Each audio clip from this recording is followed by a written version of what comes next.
Titanic कभी न डूबने वाला जहाज 3.5 घंटों में ही डूब गया।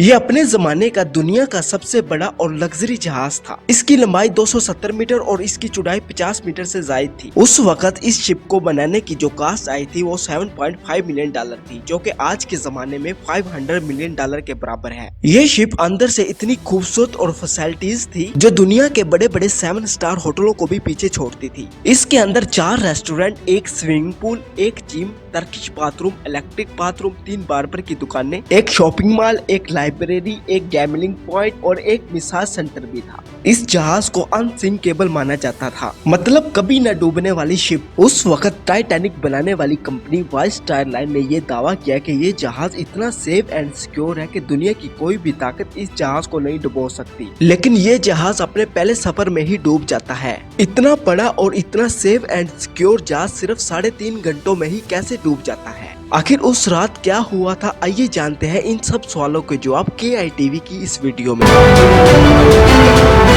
ये बात है 10 अप्रैल 1912 की, जब दुनिया का सबसे बड़ा जहाज RMS टाइटैनिक साउथहैम्पटन इंग्लैंड से न्यूयॉर्क अपने पहले सफर के लिए रवाना होता है। इसके अंदर हर तरह के लोग मौजूद होते हैं, जिनमें बड़े बड़े पॉलिटिशियन, एक्टर, मल्टीनेशनल कंपनियों के मालिक और मिडिल क्लास लोग भी होते हैं, जो कि न्यूयॉर्क के लिए सफर करते हैं। इस जहाज के कैप्टन होते हैं एडवर्ड जॉन स्मिथ। इस जहाज में 2000 से ज्यादा लोग सफर करते हैं और लाखों की तादाद में लोग टाइटैनिक जहाज के पहले सफर के आगाज के लिए इकट्ठे हुए होते हैं। अब ना ही इन लाखों लोगों को मालूम था, ना ही पैसेंजर को मालूम था और ना ही शिप के कैप्टन को मालूम था कि इनके साथ कुछ ही पल में क्या होने वाला है। ये जहाज 10 अप्रैल 1912 में दिन के 11 बजे अपने पहले सफर का आगाज करता है। उस दिन समंदर बिल्कुल खामोश था, किसी भी समुद्री तूफान आने की दूर दूर तक कोई वार्निंग नहीं थी। लेकिन सफर के ठीक 2 दिन बाद ही टाइटैनिक को आइस वार्निंग मिलना शुरू हो गई थी। यानी समंदर के जिस एरिया में टाइटैनिक सफर कर रहा है उस एरिया में आइस बग्स मौजूद है, यानी बर्फ के बड़े बड़े पहाड़ मौजूद थे।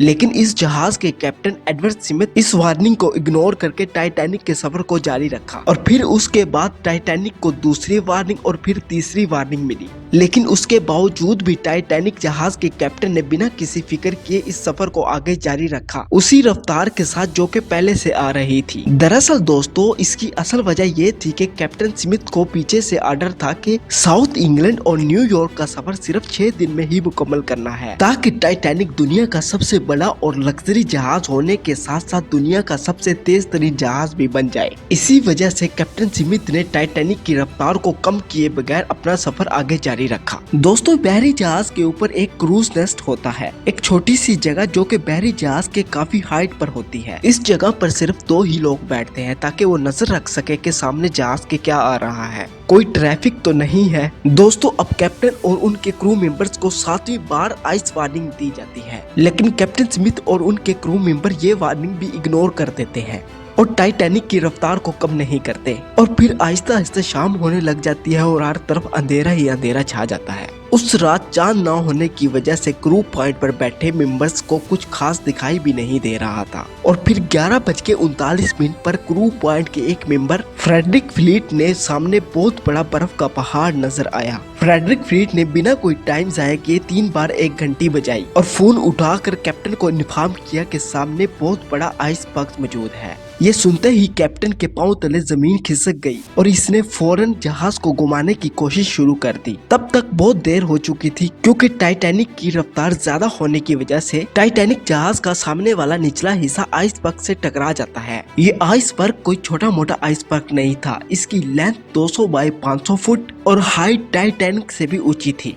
टाइटैनिक आइसबर्ग के टकराने के बाद टाइटैनिक जहाज की फौज फौरन पहुंची ये देखने के लिए कि टाइटैनिक जहाज को कितनी चोट पहुंची है इस हादसे की वजह से। इन्होंने देखा तो इन्होंने ये रियलाइज किया कि ये जहाज तो डूब जाएगा, क्योंकि टाइटैनिक जहाज के 6 वाटर कंपार्टमेंट्स में पानी भर चुका था, जो कि लिमिट सिर्फ 4 की थी। पानी 6 कंपार्टमेंट्स में भर चुका था, जिसका मतलब था कि अब इस जहाज को डूबने से कोई नहीं बचा सकता। ये देखते ही कैप्टन स्मिथ ऑर्डर करते हैं अपने क्रू मेंबर्स को कि जल्दी से एक डिस्ट्रिक्ट कॉल भेजो रेडियो पर। जो आसपास जहाज होंगे वो शायद हमारे सिग्नल को पकड़ ले और हमें बचाने के लिए आ जाए। लेकिन बदकिस्मती से उस रात कोई भी जहाज इसके आसपास नहीं था जो बचाने के लिए आ जाता। लेकिन टाइटैनिक के क्रू मेंबर लगातार सिग्नल भेजते रहे। फिर ठीक 20 मिनट बाद एक जहाज RMS स्कारपेथिया जो टाइटैनिक के पास था वो इस सिग्नल को पकड़ लेता है और वो जहाज को मोड़ लेता है टाइटैनिक में बैठे लोगों को बचाने के लिए। अब इन्होंने जहाज तो मोड़ लिया था, लेकिन मसला ये था कि ये जहाज टाइटैनिक से 107 किलोमीटर दूर था। अगर ये अपनी टॉप स्पीड के साथ भी टाइटैनिक की तरफ आए तो इसे पहुंचने के लिए 3.5 घंटे लगेंगे। अब कैप्टन स्मिथ क्रू मेंबर को ये ऑर्डर देता है कि जहाज में मौजूद लाइफ बोट का इस्तेमाल किया जाए और पैसेंजर को लाइफ बोट में बिठा दिया जाए। औरतों और बच्चों को फर्स्ट प्रायोरिटी दी जाए लाइफ बोट में बोट करने के लिए, क्योंकि ये कभी न डूबने वाला जहाज था, इसलिए इस जहाज में इतनी ज्यादा लाइफ बोट नहीं रखी गई थी। इसमें सिर्फ 20 लाइफ बोट ही मौजूद थी, जबकि इसमें 60 से ज्यादा लाइफ बोट आ सकती थी। अब अफरा तफरी इतनी मच चुकी थी कि एक लाइफ बोट में सिर्फ 20 से 30 लोगों को बिठा कर जाने देते थे, जबकि लाइफ बोट में एक टाइम पर 60 से 70 लोग बैठ सकते थे। अफरा तफरी और लाइफ बोट कम होने की वजह से सिर्फ 600 से 700 लोगों की ही जान बच सकी लाइफ बोट की वजह से।